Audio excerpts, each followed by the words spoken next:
one of the things my wife doesn't like is we don't consider other denominations Christian. I said if they're doing things wrong, they're logically any videos. I know Father Peter probably has. Here's probably the Orthodox Ethos might have some good stuff on. So we could say, in a loose sense, but yes, like would we consider them kind of C.S. Lewis mere Christianity Trinitarians? Sure. In a technical sense, no, because look at history of the church. The heretics that weren't called Christians were actually probably a lot closer to orthodoxy theologically than most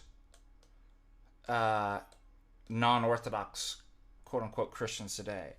So you could just say, well, loosely, sure, we could call, if you mean by mere Christianity or the Trinitarians, yeah, we might categorize, but historically we wouldn't have.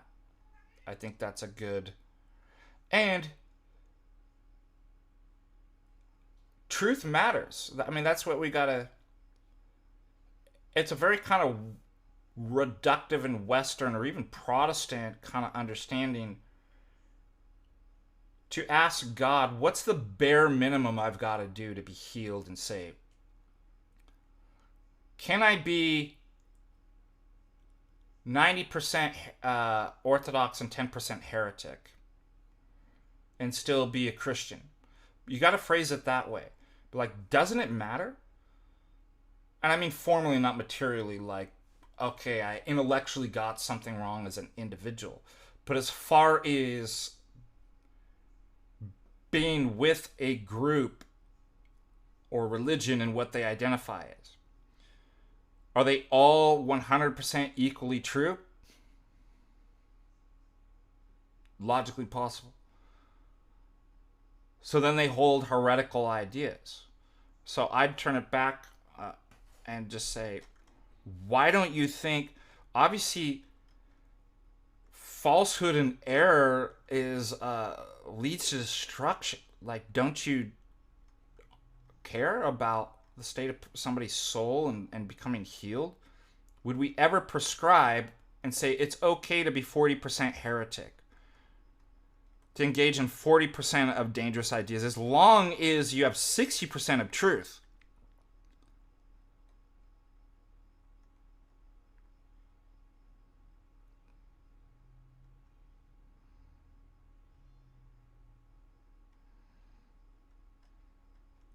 Also, remember, think about in terms of a marriage.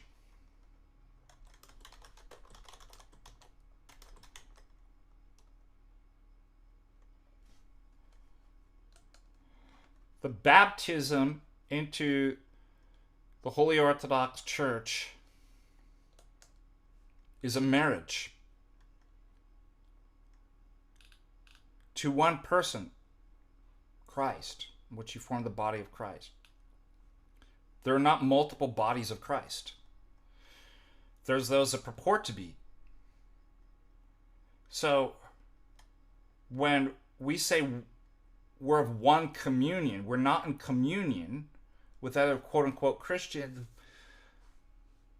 To have this kind of universalist idea is to promote infidelity in affairs.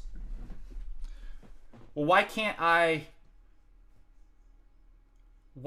be married or flirt with other women? I mean, they're all Christian, right? Imagine if I actually said that to my wife. I'm married to one person, my Matushka. We hold all things in common. I can't go and mess around with another lady because she holds 75% of the things that we hold. I can't say I'm in a marriage with. It's polygamy. It's infidelity.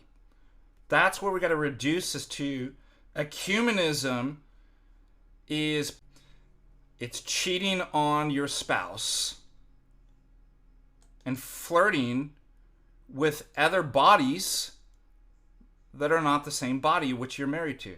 That's the best way to put it. And be like, why would we ever encourage something like that?